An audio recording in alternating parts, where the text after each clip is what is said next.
ofrecer carreras y programas sin calidad, ello sería engañar a los jóvenes y sus familias.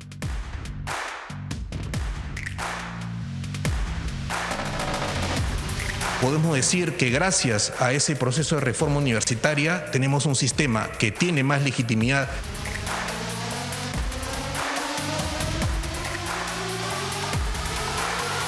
Por lo tanto, este proceso de reforma debe continuar.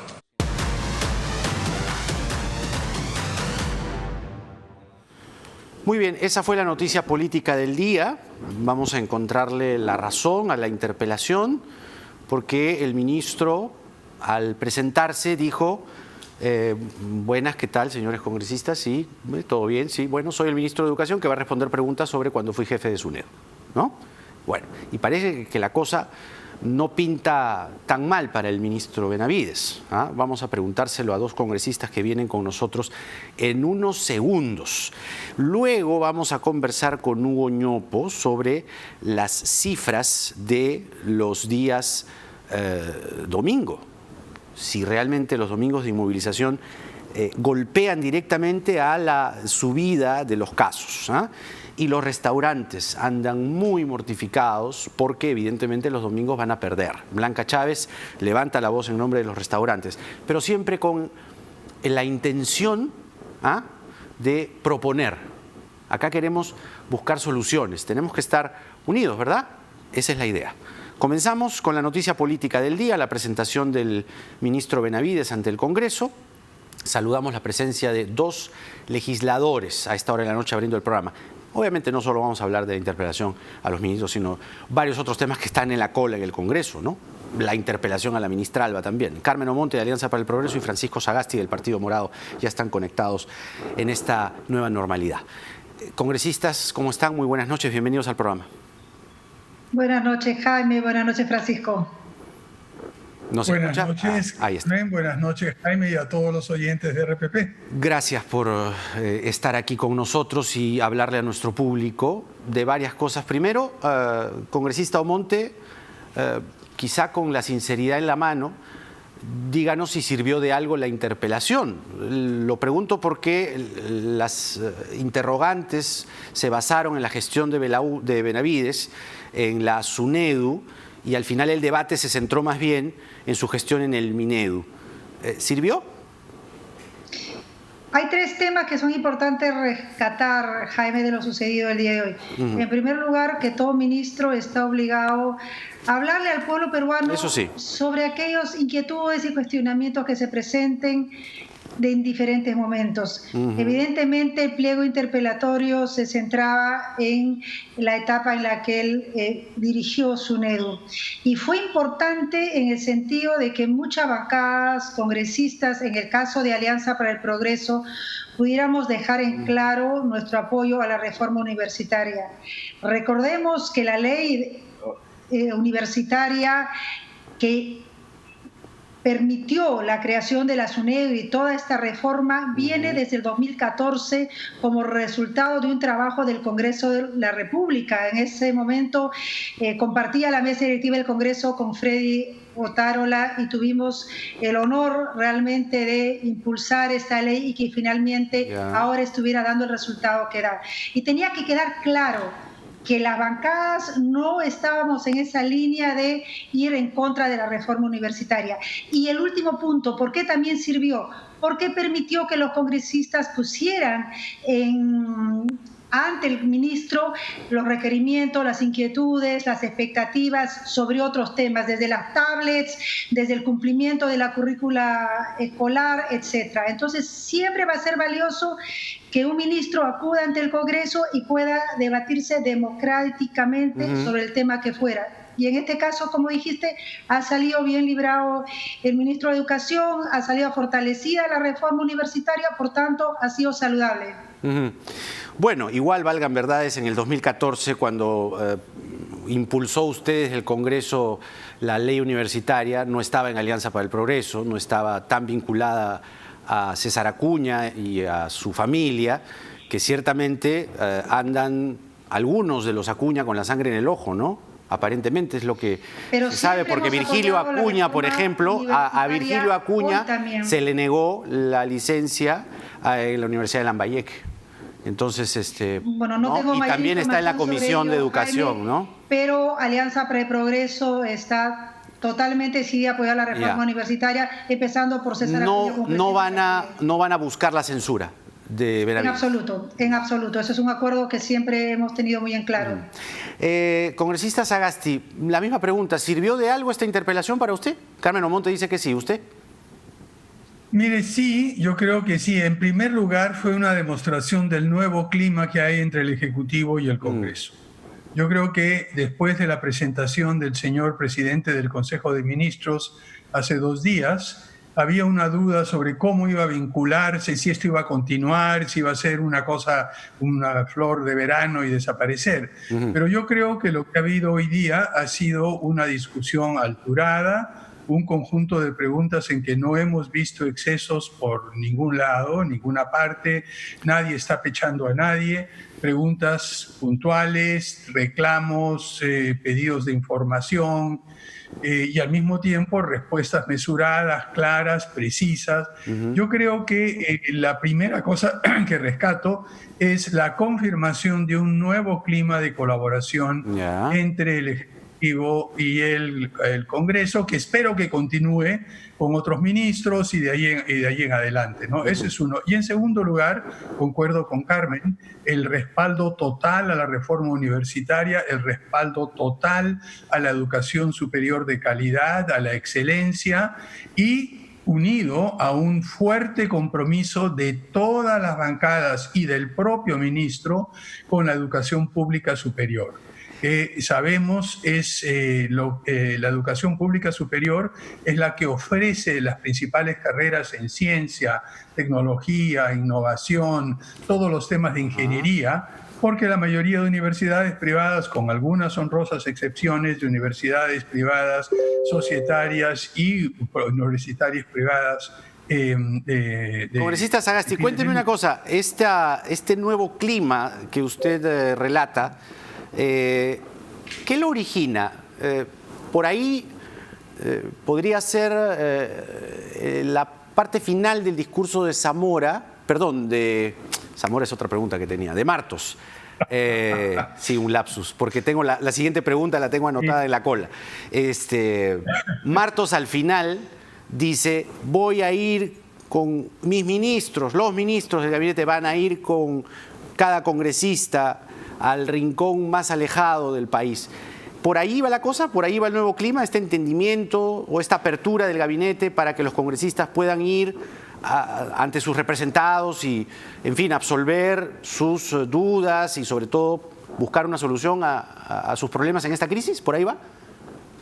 Bueno, yo creo que en parte, pero pareciera que el rincón más alejado está en Plaza Bolívar, o estaba por lo menos en Plaza Bolívar. Estaba, porque ¿no? Pocas veces hemos visto anteriormente, durante la gestión del primer ministro anterior, una disposición de los ministros a ir al Congreso, de conversar. Incluso había muchas quejas que se invitaban a los ministros, ellos nunca venían, etcétera. Entonces yo creo que esto es espero que sea un nuevo escenario, y yo creo que esto se debe a una toma de conciencia por lado y lado. Por un lado, el Ejecutivo está empezando a darse cuenta de que este problema de la pandemia es muy complejo, que no se resuelve en pocos meses, que va a durar y que requiere mucho mayor colaboración. Y creo por parte del Congreso, los congresistas nos estamos dando cuenta de todos que tenemos que colaborar de una manera más activa con el Ejecutivo si vamos a salir adelante. Por lado y lado no lo vamos a hacer. Claro. Tenemos que actuar conjuntos, y el llamado del primer ministro Martos fue en esa dirección. Y yo creo que lo que ha sucedido hoy confirma esa dirección. Ahora sí, la siguiente pregunta que se me escapó, congresista Omonte, sobre Víctor Zamora. Víctor Zamora ha confirmado que va a asumir una suerte de función de consultor en la estrategia del gobierno para la lucha contra la pandemia. Además, según le dijo a Carlos Villarreal hoy, lo ha hecho a pedido expreso del presidente Vizcarra y del premier Martos. ¿Cuál es su opinión? No es la primera vez que vemos a exministros retornar a las cercanías del Ejecutivo en diferentes sectores. Confío que la decisión que está tomando el presidente Vizcarra y en este caso Premier Martos dé resultados. Probablemente están apostando por la experiencia que ha asumido el exministro Zamora, porque los errores también enseñan y quizás enseñan más que los aciertos. Si es que esa es la línea, el criterio, será positiva la acción del exministro Zamora. Realmente enfrentar esta pandemia, pues nadie estuvo preparado para ello en el mundo. Los errores enseñan y probablemente esa experiencia es la que van a intentar potenciar por parte del apoyo que pueda presentar el ministro Zamora a la acción contra el COVID-19 que está generando este nivel de letalidad tan alto en el mundo y que realmente estén luchando. Pero, claro, nosotros aquí nos hemos trazado la estrategia periodística de proponer, ¿no? Y que todo suma. Pero valgan verdades o valgan preguntas, congresista Sagasti. Zamora había sido sumamente cuestionado por, primero, no había la cifra de muertos que ahora se han actualizado, son más de 25.000 muertos, ¿no? Se le atribuía ello, ¿no? Y como digo, todo suma, pero ¿Zamora suma para usted? Mire, como usted ha dicho, todo suma, y yo iría más allá que Carmen, con la totalmente de acuerdo sobre la importancia de reconocer errores. La única manera de aprender es cometiendo errores, porque si usted no comete errores, quiere decir que lo sabe todo, que no tiene nada que aprender. Yo creo que estamos en una situación inédita en el Perú y el mundo. El señor Zamora es una persona preparada, con muchísima experiencia, que se encontró, en primer lugar, con una situación totalmente difícil, inédita, imposible de manejar, no solamente en el Perú y el mundo, pero también con un equipo sumamente debilitado en los ministerios, etcétera. Por lo tanto, yo creo que él debe haber reflexionado sobre sus errores, y por parte del presidente Vizcarra, poder contar con la experiencia de personas que les ha ido bien o mal, creo que es positivo. Yo creo que uno de los problemas de Zamora ha sido, como es una persona que conoce mucho el tema, a veces daba un cierto aire de superioridad, etcétera, que seamos claros, que a veces no cae. O que no quería escuchar, era lo que decían, ¿no? Y que la hacía larga, ¿no? Que no quería escuchar, ¿no? Varios científicos estuvieron allí, ¿no? Son problemas de estilo. Mira, yo le digo que son problemas de estilo que, como hemos visto en la semana pasada y esta semana, en política, es muchísima importancia los gestos, las actitudes. Ahora, vamos a lo siguiente, congresista Omonte. Ya, bueno, aparentemente Benavides va a pasar la valla, ¿no? Aparentemente, por los votos, usted calcula que Benavides, digamos, no va a ir a una censura, no habrían los votos suficientes para un pedido de censura a Benavides. En primer lugar, que todavía nadie lo ha planteado, habría que conseguir un 30% de firmas y luego recién en el siguiente pleno, aceptándose el debate, se necesitaría un número mucho mayor de 86 votos. Entonces, no se ha iniciado aún el proceso, por tanto, creo que no hay ningún avance en esa línea. Nadie ha presentado, pero mi pregunta era, ¿qué va a pasar con la interpelación a la ministra de Economía?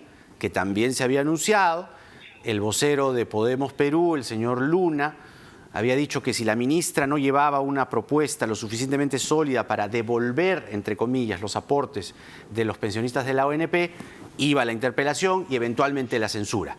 ¿Cuál es la salida? Se habla de bonos para los pensionistas de la ONP. ¿Va la interpelación? ¿Cuál es el clima virtual en el Congreso?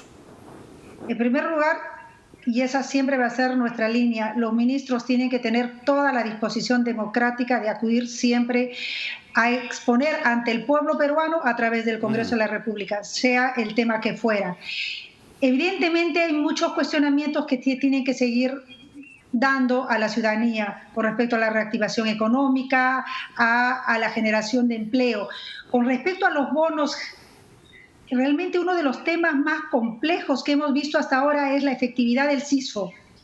Se ha dicho, el presidente Vizcarra lo mencionó, que se había hecho una reingeniería en el CISFO. Si es que esto no se ha dado realmente, estos bonos que se están anunciando pues no van a llegar a los que realmente lo necesitan. Claro. Y estamos enfrentando realmente una lucha también contra el hambre, contra la pobreza, la necesidad. Y se tiene que ser eficiente en este tema. Ya se han cometido errores, se han aceptado estos errores, pero evidentemente se tiene que mejorar esta focalización y que está a cargo del Ministerio de Inclusión Social. Ahora, congresista Sagasti, ¿la salida política intermedia pasaría por allí, digamos, para que la ministra supere el cadalso? Es decir, pasaría por una suerte de, digamos, salida mixta, que es este bono para los pensionistas, pero bien dice la congresista Monte que no hay un padrón lo suficientemente prolijo. Bien, no seamos dramáticos. Yo creo que cadalso es un poco exagerado. Yo creo que en primer lugar no corresponde al Congreso plantear una demanda específica. Si no hace eso, entonces la mandamos a la censura. Yo creo que esa no es la actitud, y menos aún en un momento en que estamos empezando con un nuevo espíritu de colaboración.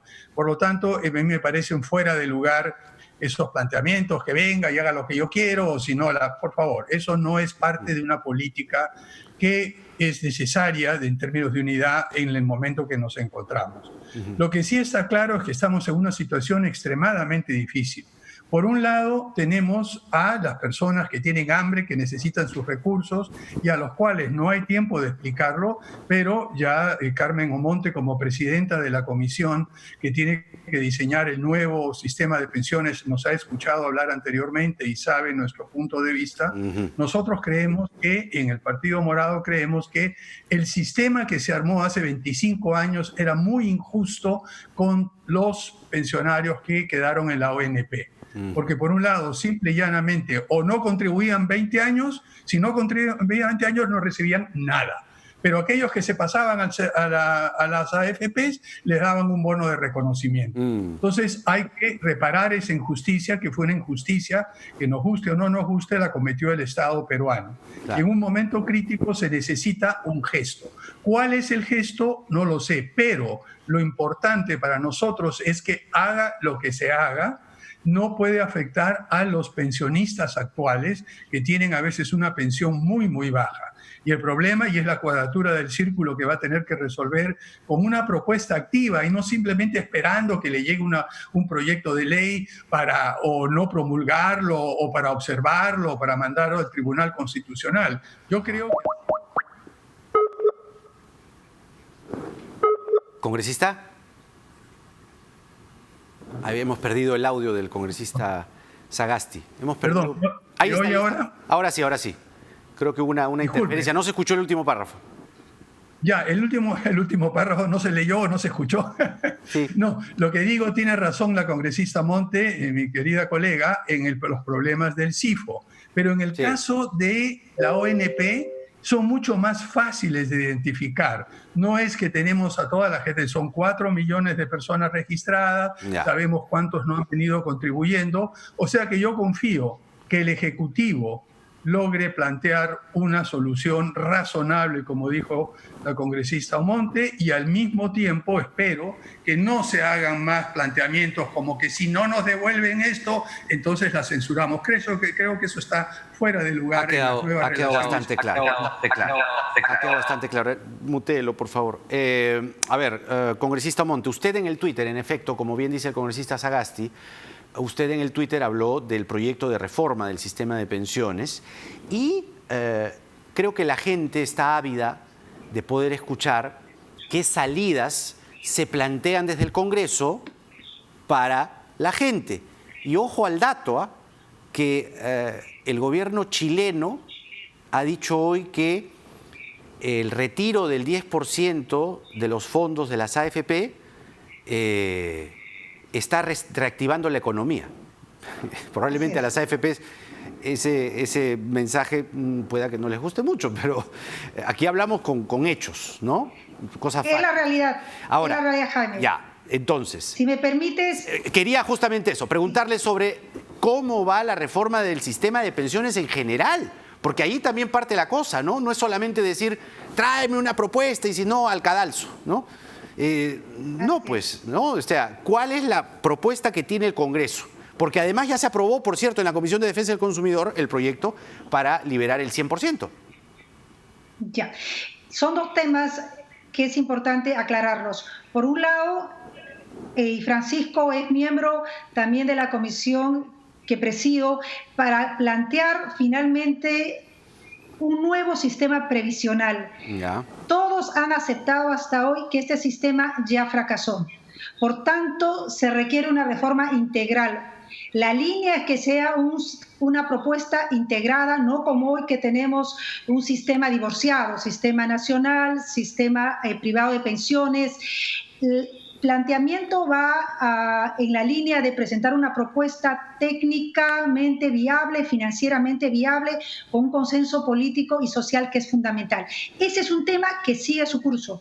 Paralelamente, tenemos que enfrentarnos a estas coyunturas de necesidad urgente, que es el tema de la ONP, que ya tiene un dictamen en la Comisión de Presupuesto del retiro del 100% para exaportantes, que ya tiene dictamen en la Comisión de Defensa del Consumidor y que está por ser dictaminada en la Comisión de Economía.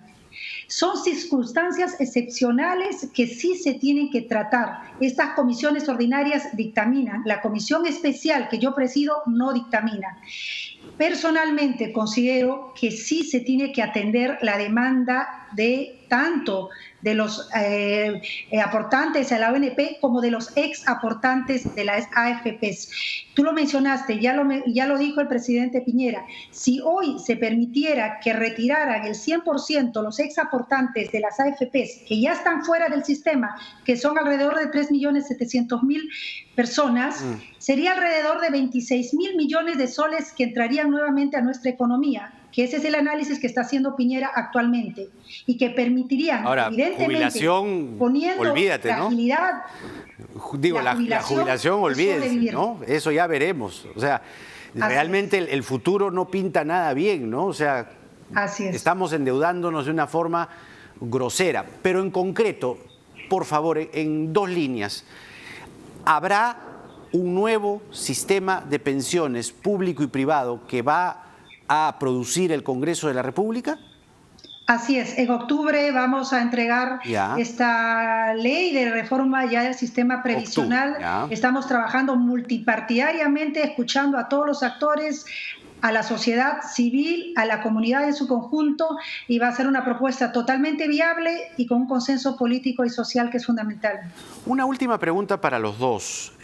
Hablando de esta colaboración entre el Ejecutivo y el Congreso, o como bien dice el congresista Sagasti, este nuevo clima. ¿Han pedido información, ustedes como congresistas, a Cancillería? ¿Qué está haciendo Relaciones Exteriores para conseguir aliados para la vacuna? Porque claro, Martos ha hablado que en agosto, septiembre hay un comando vacuna, etcétera, etcétera, pero Bolsonaro ya está soltando $300 millones, es decir, nos están ganando los países con separar vacunas. Entonces, claro, Relaciones Exteriores es para eso. Relaciones Exteriores justamente habla de tener aliados, Estados Unidos, Rusia, China, la Conchinchina, no sé, alguien con el que estemos aliados y que nos asegure un lote de vacunas, porque finalmente la solución está en la vacuna, no está aquí en nuestro país. ¿Algo al respecto, congresista Sagasti? Bien, yo tengo entendido que la Cancillería está haciendo negociaciones bastante activas. Hay grupos de trabajo que están viendo cómo plantear eso. El mismo presidente lo anunció. Esto, desgraciadamente, está mostrando aquellas partes del sistema internacional que menos se prestan a la colaboración. Hay una competencia internacional. Un nacionalismo. Hemos visto el comportamiento de Estados Unidos, ¿no? Etcétera. O sea que yo confío que sí. Y espero que de una forma u otra el Perú tenga acceso tan pronto se pueda. No hay que apurarnos demasiado, todavía hay que darnos cuenta de que producir vacunas no es como producir, digamos, cualquier aparato de plástico, etcétera. Requiere no, claro, una cosa. Me refiero a una estrategia, ¿no? Una estrategia desde las relaciones exteriores, ¿no? Así es. Porque si no hay estrategia o no está muy clara, pasa lo que hace Cáceres Yica, ¿no? O lo que hace hoy el alcalde de Moche, ¿no? Que dice, los dos han dicho, yo ya hablé con Putin, nos van a traer un lote de vacunas, ¿no? O el señor Cáceres Yica que habla de que coman llama o cosas por el estilo, ¿no? O sea, disparate. Soñar no cuesta nada, Jaime, soñar no cuesta nada. Pero eso ya son sueños de opio, pues, ¿no? Sí, muy duro. Eso ya es opio. Entonces, congresista Omonte, ¿alguna explicación de Cancillería, alguna estrategia clara que pueda pedir el Congreso al Estado peruano de cómo vamos con la vacuna? Sería importante y probablemente se va a dar esa solicitud formal para que el canciller exponga al pueblo peruano a través del Congreso sobre las medidas que está mencionando frente a la adquisición de las vacunas. Esta finalmente es una competencia entre países. Hay que entenderlo así. Muy bien que la Organización Mundial de la Salud dijera de que de nada le vale a un país tener resguardada a su población con vacunas si está rodeado de países que no tienen acceso a esa vacuna. Por tanto, la solidaridad es fundamental. Pero evidentemente Cancillería tiene que tomar acciones puntuales y exponerlas, comunicarlas, o bien directamente o a través del Congreso de la República. Pero es importante que sepamos qué acciones se están tomando. Muy bien. Yo les agradezco mucho. Ha sido un diálogo, creo, que ha cubierto parte de la agenda de crisis y de guerra que enfrentamos hoy. Las gracias a Carmen Omonte de Alianza para el Progreso y Francisco Sagasti del Partido Morado. Que tengan una buena noche. Cuídense mucho, por favor. Gracias, Jaime. Hasta luego. Hasta luego. Cuídense a todos a cuidarse, por favor, porque la verdad es que están muy complicadas las cosas, muy complicadas las cifras. Entonces tenemos que resistir, esto es una guerra cuesta arriba. Entonces aquí, modestamente en este programa, lo que estamos haciendo y vamos a seguir haciendo es proponer salidas, proponer cosas concretas. Y parte de eso es, yéndonos a la pausa, los domingos. ¿Ya? Los domingos tienen evidencia. Es decir, ¿vamos a reducir contagios? La exposición en supermercados, transporte público, mercados, varía, va a haber un golpe. Anoche la ministra Massetti nos dijo que no hay mucha estadística y que en el Perú no estamos acostumbrados a ello. Pero Hugo Ñopo, que es un reconocido economista, investigador de Grade, ha encontrado cifras. Y lo vimos en las redes sociales hoy y dijimos, Hugo Ñopo nos tiene que traducir esas cifras y darle una lectura a lo que se está haciendo con principalmente lo de los domingos. Porque más adelante hablamos con Blanca Chávez de Ahora Perú, que nos habla en nombre de los restaurantes, que están muy enfadados, que temen perderlo todo por la decisión de los domingos. Porque nada está dicho. Ya venimos.